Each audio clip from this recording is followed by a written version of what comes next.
Ken Dodd, you're one of Britain's best-loved comedians. Some would insist that you're our greatest stand-up comic. What do you feel just before you go on stage? Very excited. It's very thrilling. It's a bit frightening, a little bit scary, depending on the occasion. But very looking forward. I'm completely stage struck. I just want to get on there and. Is it as terrifying as it used to be? Not quite. No. At one time, I used to be terrified all the time. Now I'm just frightened some of the time. What's the first thing that you have to do to win over an audience? I think the first 30 seconds is the most important part of the act. You have to get through to the audience right away. I think actors call it establishing rapport. Gracie Fields used to say it was a silver thread went from the performer to the audience, and I call it building a bridge. You build a bridge between yourself and the audience. You try to make friends with them. You try to say, here I am, folks, I'm harmless, I'm just going to tickle your minds and try to make you laugh. Does it take longer to warm some audiences up than others? Depending on it's nothing to do with geography, it's nothing to do with where in the country, it's to do with and it's nothing to do with sometimes it's to do with the weather. It's quite funny sometimes when you're playing a big theatre like the Liverpool Opera House and it's been raining during the day, and you can actually see steam rising from the audience like a little cloud above them. But some audiences are harder, if you like, than others. Sometimes for no reason at all. I did 2 shows in the southeast just last week, Canterbury and Gravesend. One was absolutely uproarious, and the other just took a little bit more time to work on. And so you have to try just a little bit harder and remember your timing and just gauge when to go for the laugh. It's a bit like a bullfighter, actually. Is it a wooing process of the audience, Yes. or is it an assault on them? Oh no, it's very much a wooing. It looks like an assault. You start off with quite loud, and as you would, you go in with all guns firing, and you go in with a lot of facial expressions and arm movements. Most of this is instinctive. It's not. You're just trying very, very hard. Maybe I'm trying too hard. And then as you feel the audience, no 2 audiences are alike.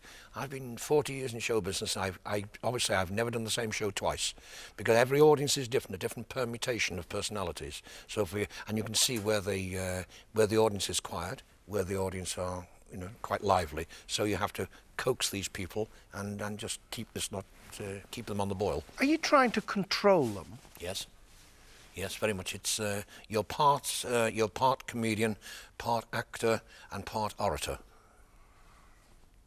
And what are you trying to do by controlling them? Try to give them a laugh. I would say you can't make anybody laugh, but you can give people. Laughter is inside everybody. Everybody has this laughter inside them, and it's just waiting for you to try and just release it. So you just have to coax them, and sometimes you have to be very, very well-mannered, and other times you can be quite cheeky and be a bit hard-faced and chide them a little bit. You don't need to, but it's all done joshing. It's all mock. You go on quite a long time sometimes, don't you? I do have a reputation of running a few seconds over, yes. This is because I love it so much, and I love making an audience laugh, giving an audience laughter, hearing laugh. Laughter is the most beautiful sound in the world, and when you've really got them rolling, it's a shame really to break up the party. But we don't go on. All audiences, they love to feel that they're getting that little bit extra. It's I think in an age when everything is sort of pre-packaged and you know exactly what you should be getting, it's nice to get a little. In the old days, when they used to sell a loaf, there used to be a little knob on the top. And so up north they used to call it the jockey on the loaf. And it was a little bit extra say a baker's dozen. Well, I like to give them a little bit extra, and they appreciate, the audience appreciate it. How long can you go on? Well, that's. I once did a marathon for a charity, and I think we went just on about 4 hours. But is it a sort of macho thing, saying I can go on and on and on? No? Oh no. It's not a battle in which you're trying to... No, because you should have won the battle very early on. If you haven't won the battle in the first 5 minutes... But I've heard you say, I've beaten you, you know, you're giving in. Oh, that's a gag. That's a gag. Give in is a gag. Give in, it means, it's like little boys say to give in. I say, when they all shout no, I say, well, you better have, I'll give you a Chinese burn. You know, with the wrist. You sometimes go very quickly. Yes. I try to get as many laughs as I can in the time available. I do mostly one-liners, mostly patter, and one or two, not very many joke stories, and even the joke stories, I've got one-liners in them. We try to work on about, well, if we can get 7 laughs a minute, we're okay, we're motoring. I would think so. Is a pause the most difficult thing you could try to do? Can you ever slow down? Do you ever slow down on stage? Sometimes you have to. Sometimes you have to. As I say, it's very like oratory, very like acting, that you have to know when before the tagline comes in, you have to know when to pause. That's his timing. Timing is the bits in between the gags. How do you learn timing? Mostly instinct, I think, and mostly trial and error and practice. I've been practicing now to be a comedian for 40 years, so Still practicing? Yeah, still very much so. I think one of the most wonderful things in your life is to know that you've learned something new. You were born in Knotty Ash. That's it. Near Liverpool. Yes. When were you born? Now, I've read different dates, so I'm going to ask you to tell me when you were born. Well, a lot of people say, how old are you? And I tell everybody, I think I'm 35.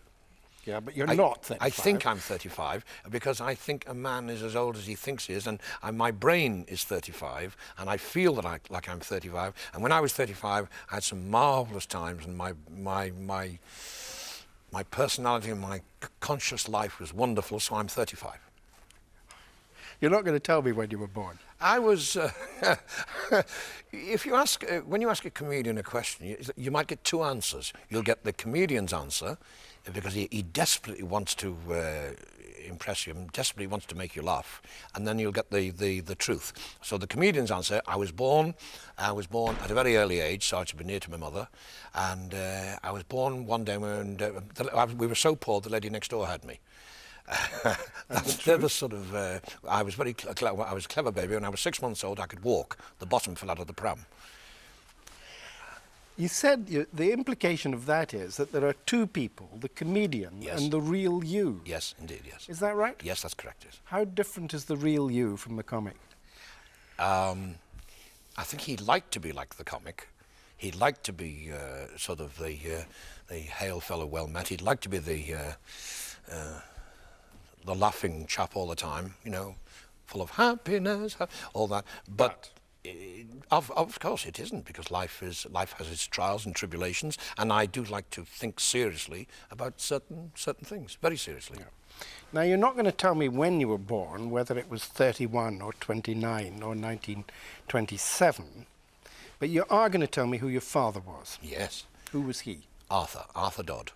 What did he do for a living? He was a coal merchant. What sort of person was he? Wonderful, marvellous. You say that about your dad, don't you? He was a very, very funny man, a lovely man, a warm man. I had a marvellous childhood, and he would make things for us. He was very, very clever with his hands and in making things. I'm useless. Was he a hard-working man? Very, very. I never saw anybody work as hard as that man. Well, maybe you work as hard as he did. Was he a driven man? He was driven because he had 3 children and a wife, and times were very hard, and he lived through the coal strike of 1926. He's also, for a time, he was a professional musician during that coal strike, and He had a wonderful sense of humour. He was a great clown. He had a very, very, very, very funny face. He could pull faces, and he was a lovely man. Having said that, I think during your life and in the later part of your life, you realise what a complex relationship father and son are, and you learn that some of the times when perhaps you found life difficult, relationship with your father, was sometimes due to some of the things you're now experiencing yourself. Sometimes your health, sometimes the fact you're getting older, sometimes that you're in the autumn of your life. There are many things you wish you. What were the difficulties in your relationship? I think every son argues with his father. You don't argue with your mother, you argue with your father. Tell me about your mother. Mother, she was lovely, she was wonderful. She was a small lady, so I tell everybody I had a minimum. And she was very optimistic. My father was he insisted that you get things right. But my mother was very optimistic, and always, she said to me when I first started in being an entertainer as a child, and wherever I would go, she would help me to pack my things together. And then she'd say, I remember she said to me once, "I don't care what you do, Kenny, as long as you wear a clean shirt." When you were a very small baby, 18 months old, you were very, very ill. Is that right? Yes. Yeah. Were you aware of that? I mean, you obviously weren't particularly aware of it at the time. Were you aware of it later on, that you'd been so ill? Yes, I was quite thin, and I've always had this the wheeze, and But did your parents feel that there was something special about you because you'd survived this terrible double pneumonia as an infant? I think so, yes, yes. We the three of us, I've got an older brother, Bill, and a younger sister, June, and we got equal shares of love and attention. I'm sure we did all. Absolutely, we insisted on that. You were surrounded by love. Oh, very much so, very much so. Yeah. Does a comedian out there on the stage need to be surrounded by love? Is that what wooing an audience is about? Yes. You're really, there's part of you that is still a child. It is asking for appreciation, asking for approval, asking for love. There's part of you that is really asking for approval all the time, and the terrifying thing is the fear of rejection. If an audience rejects you, that's terrible. That's awful. So all the time you're trying to say, please accept what I'm doing. Would other comedians agree with that description of what it's like? I don't know. I think so. I see behind their eyes. I watch other comedians. Of course, I love watching comedians. I will go anywhere to watch a comedian, because every comedian has a good night and a bad night. And if you get them on a good night, it's marvellous. You feel part of them. You know, you're sharing their triumph. And on a bad night, if a comedian is dying, you feel so sympathetic for them. You're willing them to do something that's going to make things right. So yes, I think they are. Once again, I think they're asking for appreciation, asking for people to like them, asking for friendship, asking for love.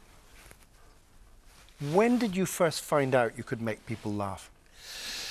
I started, I was one of these little boys my father used to take us to variety theatres, well, all sorts of theatres, but mostly variety. He loved variety and he loved comedians, and he used to take us every week, perhaps one or even two variety shows. And as a small boy, you know, boys watch railway trains, and they always wanted the engine driver, but it always seemed to me that the engine driver in a show was always the comedian. He was the top fellow, the top of the bill. So I wanted to be a comedian. Well, I couldn't do it right away because I was only about 7 or 8 years old, and I used to read these books called The Wizard, comics, The Wizard, The Hotspur, The Rover, and they were always about heroes. I wanted to be a hero. I wanted to be a hero. I wanted to discover some new land. I wanted to be... You wanted to be loved for doing something marvellous. I wanted to be a hero as well. I had a lot of ambition, and I used to read these advertisements at the back of these comics. And one day I saw this, always about for a firm here in London. They used to sell things like itching powder and a C-bacroscope, which is the thing you put in your eye, and you can see if an assassin is creeping up behind you, which is very essential for a boy of 8. In the playground? Uh-huh.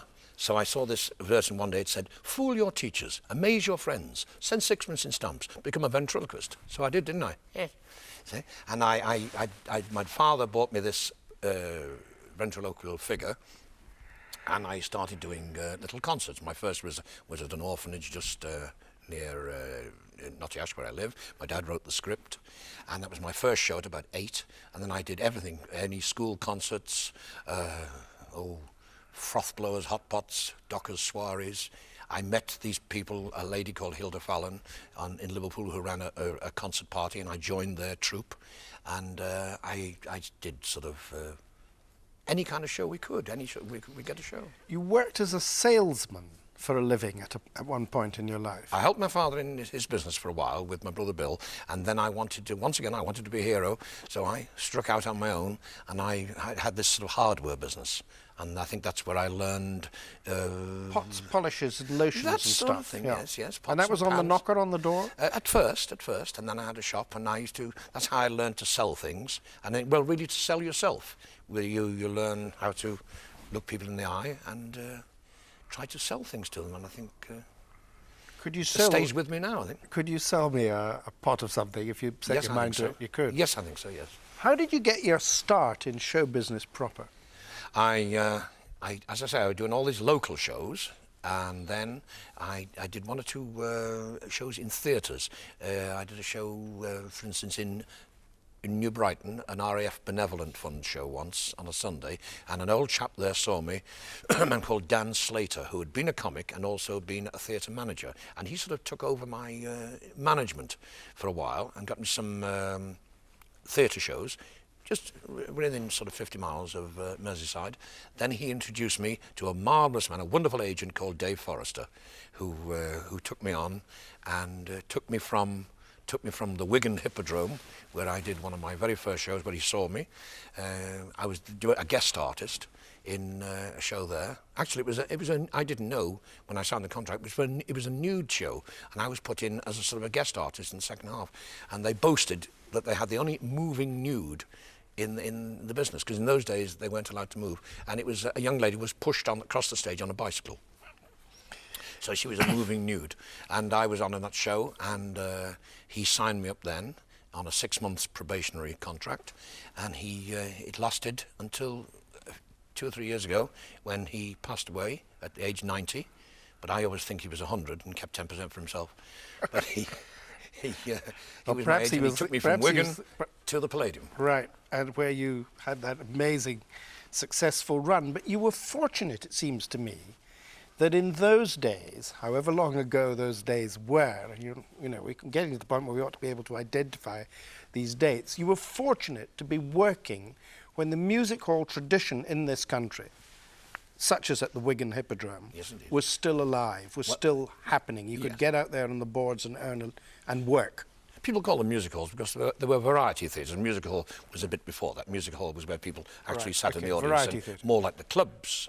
But the variety theatres and the big ones, the big Moss Stoll tours, were gradually coming to the end of their life. And I was very, very lucky. I turned professional in 1954, September 27th, 1954, and at the Nottingham Empire. And the next week was Leeds, and the following week was Sunderland, and then up to the House of Terror, Glasgow Empire, and down to Birmingham, Brighton. And I played all these wonderful, marvellous theatres and worked with some great stars, some big, big stars. My second week was, the first week was with Kenny Baker, the famous trumpeter, who is still very much Kenny Baker, the famous trumpeter. And then the second week was Suzette Tarry, a wonderful lady who taught me how to take bows. She said on the second night, on the Tuesday, she said, "Young man," she said, "you have quite a good act," she said, "but you can't take bows for toffee. Would you like me to show you?" I said, "Yes, please."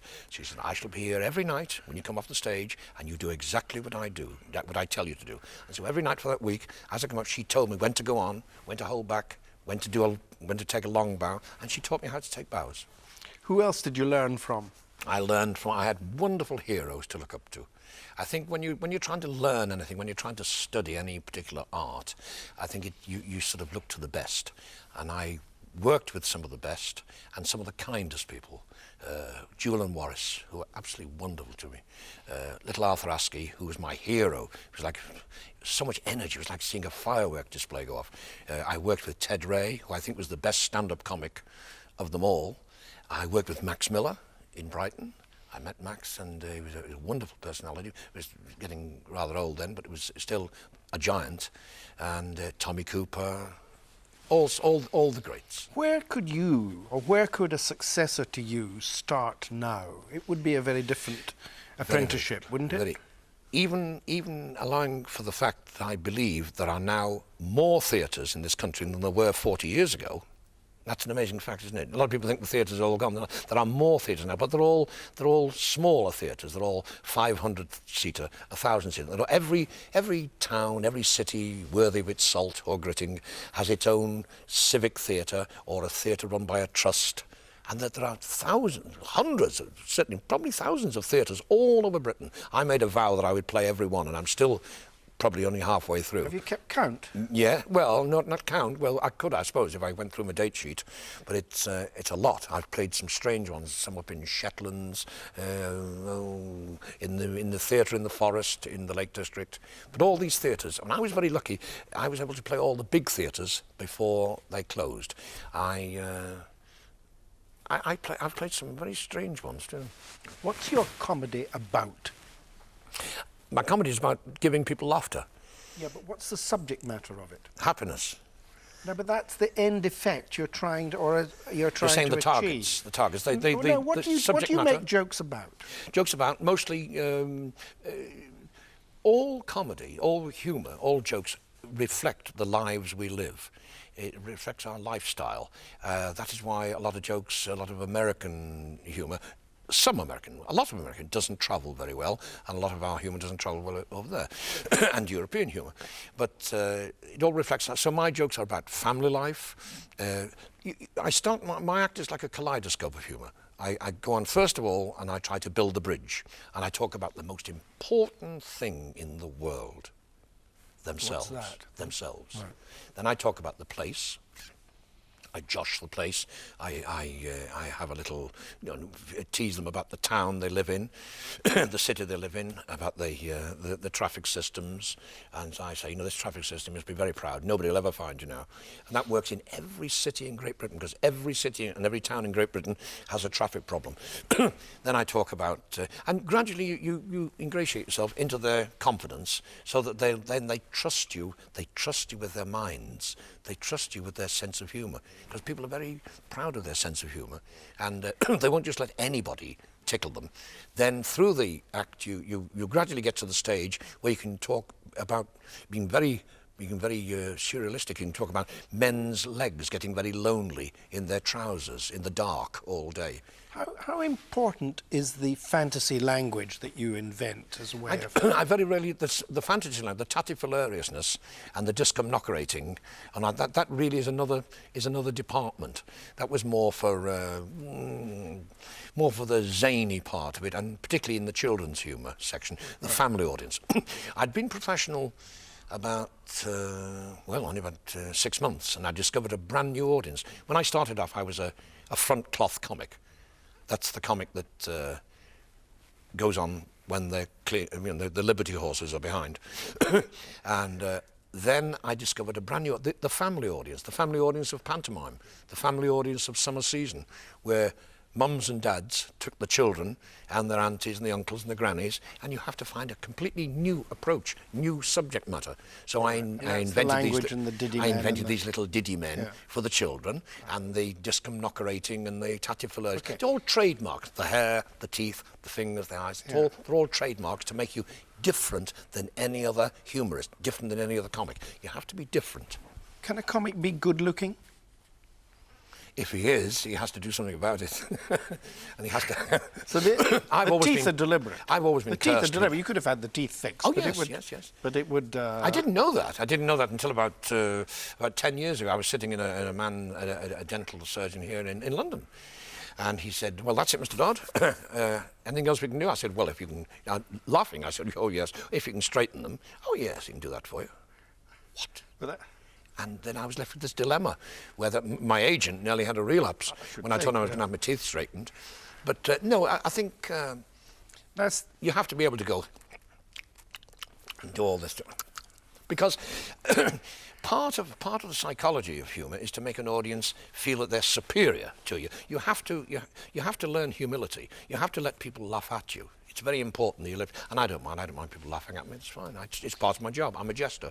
Setting the family audience aside for another day, how rude can you be? I had great heroes to look up to. Rob Wilton, Tommy Handley, and these giants, not just comedians, they were humorists. They were very creative people. Jimmy James said to me once, he said, "See, Ken, there are people who say funny things and people who say things funny," meaning the difference between a man who just tells jokes and a man who actually sort of creates jokes, creates the humour, and acts them. And I think they were never obscene. They may have been slightly No, but risque. how sexy is your act, in fact? Well, yes. Well, I like it to be spicy, and I like people to know that I'm very much a man. And I tell honeymoon jokes, and I tell jokes about. I say I'm a sex symbol for women who don't care. And I do stuff like that, yeah. But I mean, the tickling stick is a tickling stick. Well, that's a sex symbol, isn't it? Well, but I think that's a fallacy. Yeah, but I know that. But it actually is a phallus, isn't it? I mean, that's what it is. No, I don't think so. Tickling, I think it can be. Tickling can be innuendo. Tickling can be sort of, "By Jove, missus, how tickled we are." That, yes, it's the you're talking about something that's getting into the area of in the enjoyment of sex. But sex is a thing to be celebrated. It's a wonderful thing. It is happiness. Isn't the essence of that you're pretending not to go the whole way, but they're actually imagining it? Well, yes, this is a very. I think I learned that from Max Miller. Max Miller never told rude jokes. Everybody says that Max Miller was a blue comedian. He was never a blue comedian. He always dared the audience to, "Please, laddie, don't make me say it, laddie, don't make me say it." Yeah, but that's because he made them think it. He didn't say it, but he made them think it. He teased the audience. You do, of course. I mean, sex and even vulgarity and bawdiness. Bawdiness is a wonderful thing. It's a wonderful thing to celebrate being a human being. Do you ever take a break? Yes, yes. What do you do when you relax? We like to travel. To interesting places. It took you a long time, I've read somewhere, to go abroad. Oh no, well, that was the story at one That's a time. story. I was very busy. Very busy. As I say, I started being a professional comedian in 1954, and within 10 years I was starring at the London Palladium, which wasn't bad. And then when we did 42 weeks, then went back the following 1967, played another 40 weeks there, played Windsor Castle, the Royal Household Party. How did that go? Very well, very well. I can remember singing Happiness, Happiness, Happiness, and Her Majesty was just where you are now, and I looked down and her hands were going on the arms there. That was a wonderful, I shall treasure that for the rest of my life. You sing happiness, and you obviously but can you give people happiness? Is happiness something everybody can have? Yes, it's an attitude of mind, isn't it? It is an attitude of mind. And sometimes people, when they're very depressed, can go to a show. I'm very proud to say that they come to my shows and feeling quite down, quite depressed, sometimes for all sorts of reasons. And we get, they tell us afterwards that it was for a few hours and really gave them a lift. Can you perform when you're not happy yourself? It's you have to, actually. No, you don't have to. But you have chosen to, haven't you? Yes, there's a once again, it's like two people again. It's the private person, before they go on stage, might feel quite down and or even not feel like being the comedian at all. But once the music starts and you're on, something happens. You become another person. And can that be true even if someone you love very much is ill? It has happened, yes. Or someone you love very much has died? Yes, that has happened, yes. Did you have to perform Yes. when your father died? Yes, I did, yes. You didn't choose not to? I didn't. I know. I chose, out of respect for him, I chose to do it. Yeah. Was that hard? That particular night was very hard, yes. Yes, that was very hard. Is this going out there and losing yourself in an audience a sort of escape from the difficulties of life?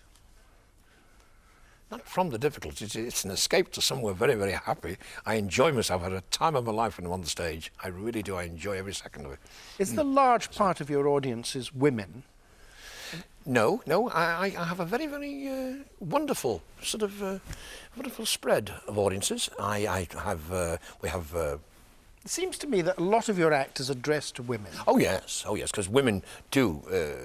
Ladies do have a better sense of humour than, well, a more emotional sense of humour than men, because women are more emotional than men. Oh yes, men are much more. They hold it, and it's not. It's a bit more macho, isn't it? To sort of keep it on. Go on, make me laugh. Whereas ladies, they're out for a good time. They enjoy themselves. If you've ever been to a hen party. Well, why is it that you manage to give them so good a time? I enjoy it myself. I love doing it, and I take good care to try and get good material, to try and write good material, to try and get other people to write me good material. And I know a good joke when I see one, and I only do my own. I'll only do my own. You come on to them as sexy but innocent, would you say? Yes, I think so. Yes. I mean, yes, you wrap your rudeness and sexiness in a sort of childlike Yes, quality. that is true. Yes, that is so. I mean, let me ask you seriously. Are you as popular with younger audiences, or is there something that's pleasantly familiar about your act for older audiences? Every 10 years, I think every 7 years, but every 10 years, you have to pass an exam again with the public. You have to reinvent yourself, and you have to you come up with something new, or do something rather spectacular. And this is, thank goodness I've been able to do this for 40 years. I've either had a successful record, or I've had a successful show in London, the West End, that's brought me a lot of publicity, or I've done perhaps a successful television show. Last year we did a mega success with a show called An Audience With, and this was a big success. And I've reinvented Ken Dodd again, and now there's all sorts of teenagers and boys and girls coming up and saying, we never realised that this sort of comedy we thought comedy was all about swearing at the audience. We thought comedy was all about talking about, well, mentioning unmentionable things, taboos. We never realised you could have a good time just by talking about talking about the doctor's routine. What are the best moments of your life? Are they on stage or off it? Well, a mixture of both, I think. I've had some. Whatever success I've had has been. I've had some wonderful people helping me, and I've got I've got a lovely family who help me. I've got partners. I've got a partner who helps me. I've got lots and lots of friends and supporters, and they all help in their own way. What have been the worst moments of your life? Well, I think the same as most people, bereavements, and sometimes when you're up against it. I think everybody gets their share of tough times, but I'm very grateful that I have something in here that I think you'd call it courage. I think that when I've been down, something gets very, very determined there that it's not going to beat me, and I won't let it beat me, and I won't, and I still have the enthusiasm. That is the greatest talent anybody can possibly have if they're thinking of coming into show business or the theatre. You have to have enthusiasm. Do you have fears?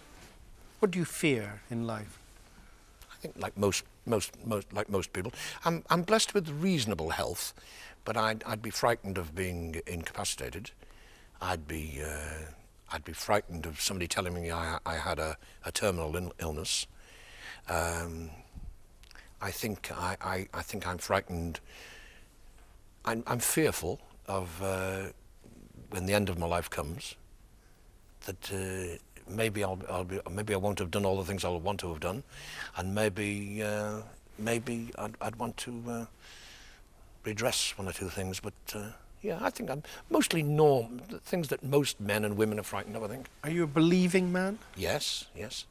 Yes, I believe in my creator, and I don't think it matters whether you call him God, Jehovah, Muhammad, Buddha. I think it's they're all different ways of approaching our creator. I cannot possibly believe that I'm an accident. I must have there must be, and I feel very strongly sometimes that I'm being guided, that I'm being helped. Yes. You're very loyal to your roots. Do you live in the same house that you were born in? Yes, yes. Have you always lived there? Yes. You lived there with your father and mother? Yes. And now you live... But I live in other places as well. You know, when I played the Palladium several years, I lived in London. I've lived in other parts of the country, and I've lived in other parts of the world for a time. I live on Merseyside, Liverpool in particular, because it's a wonderful city, full of people who are very, very full of enthusiasm. Once again, that's why so many comedians come from Liverpool. People say, why do so many comedians come from Liverpool? Arthur Astley said, you've got to be a comedian to live in Liverpool. And they're very, very... What do you spend your money on? Books, clothes, you know, some clothes, but mostly books, I think, and gadgets. I love gadgets. I love things like anything electronic, everything from sort of computers down to video recorders and recording machines. Do you have regrets? Oh, yes. What are your regrets? Oh, I think everybody has regrets. I do regret I haven't got children. Yes. Yes, I do regret that. And I do regret that perhaps I think I would have... I think I would have liked to have started travelling earlier. I think I would have liked to have gone to university, I think. Are you really a loner, a very lonely person? No, I don't think so. No, I love chatting. I'm a terrible gas bag. I love talking, and yes, I talk sometimes when I should be listening. But I do talk a lot, and I love talking with friends and you know, people in show business. But I think everyone deep down inside has moments of quiet and moments of thinking, and yes, thinking about what it's all about. And I do. I have.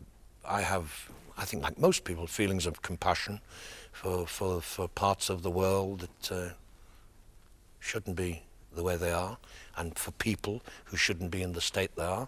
And I realise that God hasn't made us all equal by any means, and perhaps the strong ones are here to look after the weaker people. Will you ever retire? I don't think so. The comedian will say, when I'm asked this question, because will you ever retire? I said, no, Mrs. But your children will tell their grandchildren, I was in the theatre the night he was shot. That's the comedian. But the retire, no, while I've got my health, while I can do it, I can't think of anything more wonderful than to go onto a stage or into a television studio or in a radio studio and just to give laughter, and to hear the sound of laughter and know that I had something to do with making them laugh.